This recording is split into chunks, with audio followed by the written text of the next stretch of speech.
So hey guys, Assalamualaikum warahmatullahi wabarakatuh. Welcome back BD Riders Vlog for YouTube channel and Facebook page and TikTok. So guys, নতুন একটা পদ্ধতি চলে আসছে আপনাদের জন্য। একবারেই কি বলবো, আপনারা সকলে 250 সিসি লিমিট তো বের হয়েছে, আপনারা জানেনই সিসি লিমিট দিয়ে দিয়েছে 250 সিসি। তো আপনারা সকলে 250 সিসির বাইক কিনবেন, বাইক কেনার পরে আপনারা 30-এ টানবেন। কি বর্তমানে কি একটা মালখুরা নিয়ম বেরিয়েছে গাইস, 250 সিসির বাইক না, মানে 250 সিসি না, মানে বাইক 30-এ টানতে বলতেছে, ঠিক আছে। তো এগুলি আসলে কি এরকম মালখুরা নিয়ম করছে গাইস, আপনারা একটু ভালো করে কমেন্ট করে জানাইবেন যে আপনারা আসলে এটার ভিতরে কতটুকু সম্মতি দিবেন আপনারা, ঠিক আছে।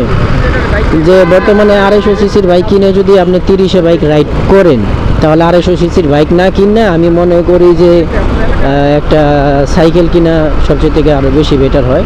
তো আপনারা বাইক সেল করে দিয়ে সাইকেল কিনবেন, 250 সিসি আর থাকতেছে না, আপনারা সাইকেলে করে গাইস অনেকে করতে পারবেন। যদিও দেখেন আমি কিন্তু 40-এ টানতেছি, ঠিক আছে, 40-এ টানতেছি, কিন্তু আমাকে তো ওভারটেক করে সব চলে গেছে। আর যদি আরেকটা কথা বলতে যাই, হাইওয়ের কথা যদি বলতে যাই, আপনারা জানেন যারা মাওয়া হাইওয়ে এক্সপ্রেসে উঠছেন বা মাওয়া হাইওয়েতে গেছেন, তারা দেখেছেন যে ওইখানে সিসি লিমিট দেওয়া আছে 80 গাইস, 80-তে টানতে হবে। তো ওইখানে যদি, তাহলে তো গাইস ওগুলি আগে পরিবর্তন করতে হবে। যদি আমি যেটা মনে করি, আপনারা যদি কোনো নিয়ম কানুন বের করেন, তাহলে আগে আপনারা পথের সবগুলি জিনিস পুছে দিবেন, তারপরে আপনারা নিয়মটা বের করবেন। কারণ আপনারা যে নিয়মটা বের করছেন যে বাইক রাইড করতে হবে 30-এ, ঠিক আছে, তো 30-এ 60-এ এর ভিতরে, তো 60-এ যদি ধরুন আমি যদি রাইড করি, তাহলে কেন আমাকে বলা হয়েছে যে মাওয়া হাইওয়েতে 80-তে রাইড করতে হবে?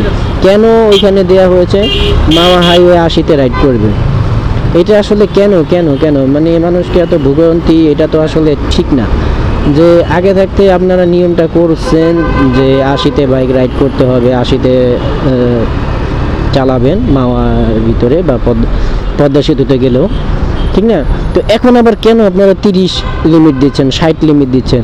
ওইখানে 80-তে টানলেও তো গাছ দেখি যে চালানো জানা, মানে একটা অবস্থা, কীরকম একটা অবস্থা, করুন একটা অবস্থা মাওয়া হাইওয়ের ভিতরে। তো এখন যদি আপনারা 30 দেন, 60 দেন, এগুলি আসলে কি আপনারা কি অ্যাক্সিডেন্ট বাঁচাচ্ছেন? যে এই নিয়ম করলে অ্যাক্সিডেন্ট হবে না, তেমনটা যদি হয়, তাহলে রিসেন্টলি একবারে মোস্ট ইম্পর্টেন্ট একটা কথা বলি, যে একবারে রিসেন্টলি কী যেন একটা শিল্পীর নামটা আমার সঠিক খেয়াল আসতেছে না, টিকটকে এখন বর্তমানে সেই চলতেছে, কিন্তু এটা আল্লাহ তাআলা মাফ করুক, সকলকে বুঝদান করা তৌফিক দিক। যে শিল্পীটা মারা গেছে, বাট তার ছবি নিয়ে এবং তার গান নিয়ে ব্যাকগ্রাউন্ডে টিকটক করা শুরু করে দিছে। আসলে বুঝছি তাকে স্মরণ করা হইতেছে, কিন্তু এইভাবে না, তার ছবি দিয়ে, তার গান হলে একটা কথা, যে গানটা তো থেকেই গেছে, যেহেতু তার গান দিয়ে তাকে স্মরণ করা, বা কেউ এসে বলে যে এরকম মুমুক শিল্পী মারা গেছে। তারপর আরেকটা পাবনা না কোন জায়গায় জানি, বা যাই হোক, যে পাগল হাসান নাকি, সেও প্রাইভেট কার অ্যাক্সিডেন্টে মারা গেছে। তো এখন কি মানে, তো প্রাইভেট কার যেহেতু অ্যাক্সিডেন্ট করছে, বা রিসেন্টলি একজন অ্যাক্সিডেন্ট করছে প্রাইভেট কারে, একবারে দমড়ে মুচড়ে গেছে, এটা কি মানে বাইক 30 করাতে কি অ্যাক্সিডেন্ট বেঁচে যাবে? তাহলে প্রাইভেট কার কেন অ্যাক্সিডেন্ট করলো? যদিও এই 30-এর নিয়মের পরেই কিন্তু অ্যাক্সিডেন্টটা হয়েছে, তো আমি বলবো না যে নিয়মের কারণে অ্যাক্সিডেন্টটা হয়েছে। তো যে কোনো একটা ক্ষেত্রে যেটা হবার সেটা হবে, তা ঠিক আছে, বাট কি বলে যে ওই যে 32 দিন পর পরে আপনারা মাল খইরা একটা হুটহাট করে একটা সিস্টেম বের করবেন, এটা তো একবারে মানে হয় না, এটা একেবারেই হয় না। কারণ আপনারা যেইখানে 40-50-এ রাস্তাঘাটে, আমি দেখাবো গাইস, রাস্তাঘাটে দেখাবো যে আপনার 40-60 দেওয়া, অনেক রাস্তার ভিতরে 60 দেওয়া আছে, 50 দেওয়া আছে। তো ওইখানে আমি কীভাবে 30 চালাবো? যেখানে লিমিট দিয়ে দিয়েছে আগে যে 50-এ রাইড করতে হবে বা 60-এ রাইড করতে হবে, ওইখানে আমাকে আবার 30 নতুন করে চালালে মানুষ সাইকেল ছাড়া আর কিছু ভাববে? দেখুন, আমি যদি 30-এ রাইড করি, নর্মালি 20-এ রাইড করতেছি, রিক্সা আমার আগে চলে যেতেছে। দেখুন, আমি একটু 30-এ যদি আমি একটু মানি, তাহলে রিক্সা, সাইকেল, অটো, ভ্যান, এগুলি সব আমাদের আগে চলে যাবে, আর আমরা পিছনে বসেই থাকবো। তো এই নিয়মটা না বের করে আমি মনে করি যে আপনাদের জন্য সবচেয়ে থেকে বেটার হবে যে আপনারা বাংলাদেশ থেকে বাইকটা চিরতরে মুছে দেন, তাহলেই ভালো হবে।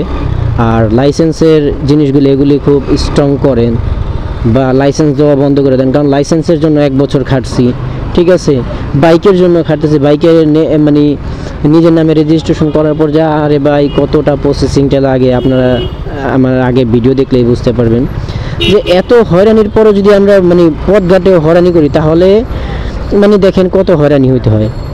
আগে যেরকম 3 জন রাইড করতাম, ঠিক আছে, তিনজন রাইড করতাম, তো এখন কি সিস্টেম করছে যে 2 জন। আচ্ছা দেখ সমস্যা নেই, এখন আমার বাইক আমার টাকা দিয়ে আমি বাইক কিনেছি, আমি 3 জন না 50 জন নেই, 3 জন মিলে আমার বাইকের প্রবলেম হবে, আপনার কিসের প্রবলেম হবে? এটা যদি অনেক আগে 3 জনে মিলে একটা বোম মারছে বা কি করছে, তো এটা কি প্রত্যেকটা বাইকে 3 জন উঠলেই কি বোম মারবে?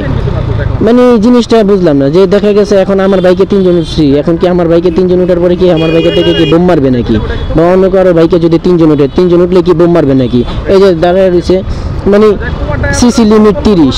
এখন দেখুন আসে না আমরা 30-এ বাইক রাইড করবো, দেখবো যে আসলে কীরকম হয়, যে 30-এ আসলে বাইক রাইড করা যায় কি না, এটা আপনারা দেখলেই বুঝতে পারবেন যে 30-এ বাইক রাইড করে এগুলো আসলে কি মাল খোলা নিয়ম। তারপরে আবার লাইসেন্সের ক্ষেত্রে কত ঘুরতে হয়, এইখানে টাকা ওইখানে টাকা, আবার বলে দেয় যে দালাল থেকে সাবধান থাকুন। আর আমি দালাল থেকে সাবধানে কীভাবে থাকবো? আপনাদের বিআরটির ভিতরে তো দালালের অভাব নেই, অনেক ম্যাজিস্ট্রেট তারা তাদের কাজ করে, তারা খুবই ভালো লোক, ভালো মানুষ, ম্যাজিস্ট্রেটরা দেখি কাজ করে, অনেক দালাল ধরে নিয়ে যায়, কিন্তু ধরে নিয়ে লাভটা হয় কি? তারা তো আবার পরবর্তীতে এসেই পড়ে।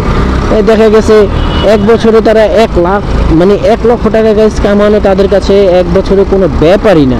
1 বছরের পরে যদি একবার অ্যারেস্ট হয়, যদি 5,000 টাকা ইনভেস্ট করে বা 10,000 টাকা দিয়ে ছেড়ে এসে পড়ে, কোনো ব্যাপার না, সাপ টু সাপ। আর দেখেন বাইকাররা কত কষ্ট করে সারাদিন, একদিনে দেখা গেছে মানে যদি বলি বাইকের ফুয়েল খরচ, তার নিজের খরচ, ঠিক আছে, তেল তো বললামই, তারপরে দেখা গেছে 1,000-1,200 হলে কিন্তু চেঞ্জ করতে হয় মোবিল, বাইকের পার্কিং খরচ, রোডে ঘাটে আরও কত খরচ আছে। তো এত কিছু করার পরে কি করে ঠুসঠাস করে একটা মামলা দিয়ে দেয় 2,000। তো এই 2,000 টাকা কি সে কোথা থেকে পাবে? সে 2,000 টাকা একদিনে কামাইছিনি, 2 দিনে কামাইছিনি, এটার কোনো কিন্তু চিন্তা ভাবনা বা ভ্যালু নেই।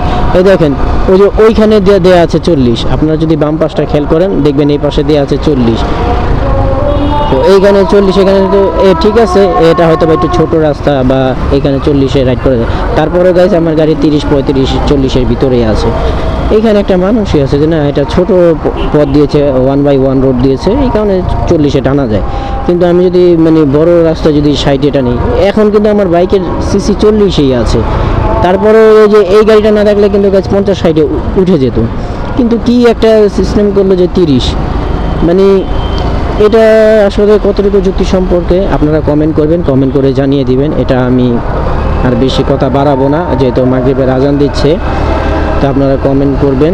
আর আপনারা যদি আমার চ্যানেলে নতুন দর্শক হন তাহলে প্লিজ দয়া করে চ্যানেলটি সাবস্ক্রাইব করে বেল আইকনটি অন করে দেবেন, যাতে সবার আগে নেক্সট আপডেট ভিডিও আপনি পেতে পারেন। আর যদি ভিডিওটি আপনার ফেসবুক পেজ থেকে দেখে থাকেন তাহলে প্লিজ দয়া করে ফেসবুক পেজ একটি লাইক করে ফলো করে দেবেন, এবং টিকটকে দেখে থাকলে সেমভাবে লাইক করে ফলো করে দেবেন, এবং আপনার মতামতটি কমেন্ট সেকশনে জানিয়ে দেবেন। তো আমি এটাই বলতে চাচ্ছি যে বিআরটিতে গেলে টাকা, ওইখানে গেলে টাকা, ওইখানে গেলে টাকা, মানে সব এখন তাদের আয়ত্তে। তো 250 সিসি লিমিট দেওয়ার পরে যদি আমি 30-এ টানি তাহলে আমার 250 সিসি কিনে লাভ নেই, আমি এখন সাইকেল কিনবো, এখন সাইকেল দিয়ে আমি ব্লগ করব। আর যেহেতু এত সমস্যা আমি বাইকই আর চালাবো না গাইস, আর কি করব, বাইক চালাবো না, আমি পারিবারিক অন্য একটা কাজে বা অন্য একটা জব করবো, এটাই ভাবতেছি, আর তো কিছু করার নেই। তো যাই হোক, কষ্টের কথা বলে দিলাম, আপনাদের কষ্টের কথা আমাকে কমেন্ট সেকশনে জানিয়ে দেবেন, এবং ভিডিওটা প্লিজ দয়া করে শেয়ার করে দিবেন। তো অনেক কথা বলছি, আজানের টাইমেও যদিও এত কথা বলি না, আর বলাও ঠিক না। তো সকলে ভালো থাকবেন, সুস্থ থাকবেন, আল্লাহ হাফেজ। Thanks for watching this video.